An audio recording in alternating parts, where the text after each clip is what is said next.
Welcome to another episode of 1 Minute Facts. My name is Memphis Paul. Today we are going to be looking at the yellow card rule in the football game or soccer, like the Americans may call it. Now, have you seen someone being yellow carded in a game, or you hear people talking about yellow cards and you really don't know what it means or what it's all about? Today we are going to be taking a quick look at 5 facts that surrounds the yellow card. Now, a quick run to these facts. The number one is we are going to give a definition of what yellow card is. We are going to look at the offenses. We are going to look at the consequence, the accumulation, and duration.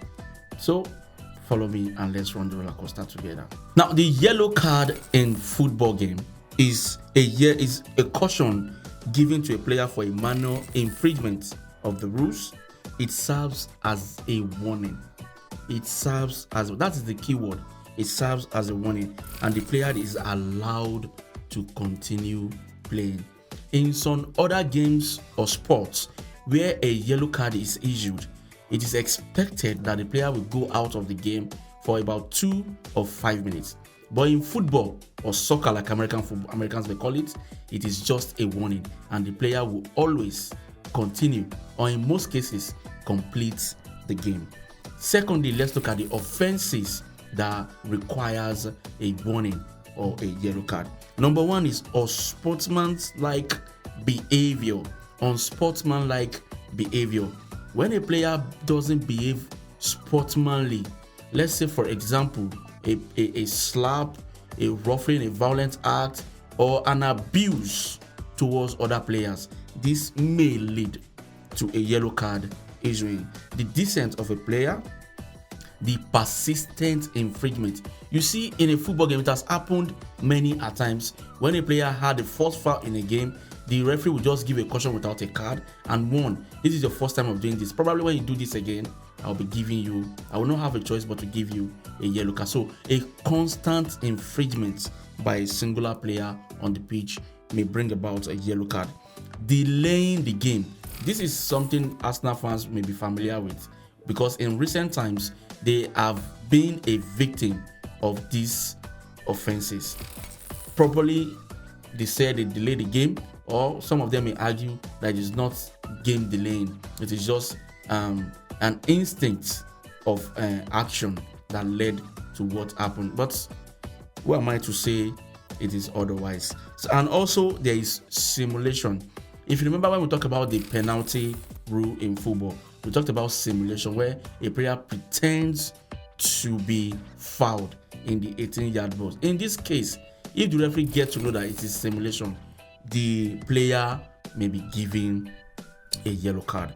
Now, what are the consequences of getting a yellow card? So, a player who receives a yellow card is allowed to continue playing, like I said, but if they receive a second yellow card in the same game, it will automatically attract a red card, resulting in ejection from the game. So if a player gets a yellow card in a certain period in a game and comes back to get another yellow card in the same game, the player will be automatically given a red card and will be ejected from the game. Now let's look at accumulation. Now there are cases where yellow card accumulates from game to game. This can be seen in FIFA World Cup, UEFA Champions League, and also leagues across the globe. Now, in some cases, if a player has accumulated 2 yellow cards in 2 different games, he may likely miss the third game. Or 3 yellow cards in 3 different games, he may likely miss the fourth game. That is accumulation. It is different from yellow card gotten in a single game. These are yellow cards gotten in different games. So once it accumulates to 3, 2, and in some cases 5, the player will automatically miss the next game. Now we look at the duration, which is the final fact. Duration. A yellow card's effect lasts for the duration of the game. Once the game is over, the yellow card has no further consequence. However, in the case of accumulation, it will definitely have effect. But for a player to finish a game with a single yellow card, it means he's eligible to play the coming games. So these are the 5 facts of yellow cards. Have you been asking people around, some of you who are not football lovers, or you are in your boyfriend's place and you're watching him and you saw a yellow card, you are tempted to ask, what does the yellow card mean? So check this video out and get to understand what the yellow card rule is all about. Until I see you on the next episode, I remain my humble self, Memphis Paul. Bye bye.